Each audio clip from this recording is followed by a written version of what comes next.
Neal Battaglia, saxstation.com. I want to talk about using a metronome when you practice. And I've actually heard a lot of comments from some of my students about how it's kind of frustrating to use a metronome sometimes. Like they think they're playing in good time, then they put the metronome on and it's all off, and they almost want to blame the metronome. But it's not the metronome's fault. Metronomes tend to use either a quartz crystal or they tend to be electronic. So basically, the metronome is going to keep perfect time. And if you're off from it, that means your time is getting off. You're either dragging a little bit or rushing a little bit. So what you can do is you can slow down a lot. Slowing down can be harder in some ways, but it can also be easier depending on what you're playing. So you can slow down the time. You can try and just work on a small piece, like one measure or two measures.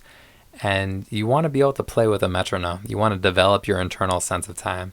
You can like listen to the drummer and the bass player in the rhythm section when you're playing, but if you have good rhythm as a saxophone player, you'll help the entire group have better rhythm. You can basically bring that to them and it will kind of be within the whole group.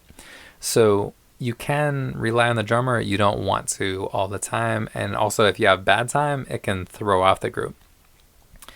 If someone's really good, like the drummer is really good, maybe you won't be able to throw them off. If they're not as good, you might be able to throw them off easier. So yeah, think about developing your time, even though you're maybe not the primary timekeeper within a band. But if you have good time when you play by yourself, you'll be better. When you're playing a melody, if your time is too far off, it just sounds wacky and not good necessarily. So, I mean, and your time can be kind of close, really far off, almost right. Like there's a lot of variation in your time. If you're playing a note, basically there's only a few options, but your time is more fluid, like the variations you can have. You can slow down by just a tiny bit. You can speed up by just a tiny bit. If you come in half a beat early for a hit and everyone else comes in on time, you sound isolated and it sounds like a mistake. So yeah, basically time is super important as a musician, and even as a saxophone player, you want good time.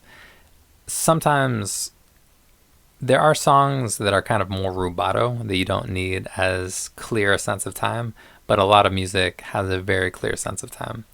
And the rhythm is a lot of what defines what the music is. The notes are important, the rhythm is important. There are other things besides the notes. And I would say rhythm and kind of the nuances of rhythm, the articulation, the phrasing, things like that, those are really going to get you farther along in your playing and make you sound better.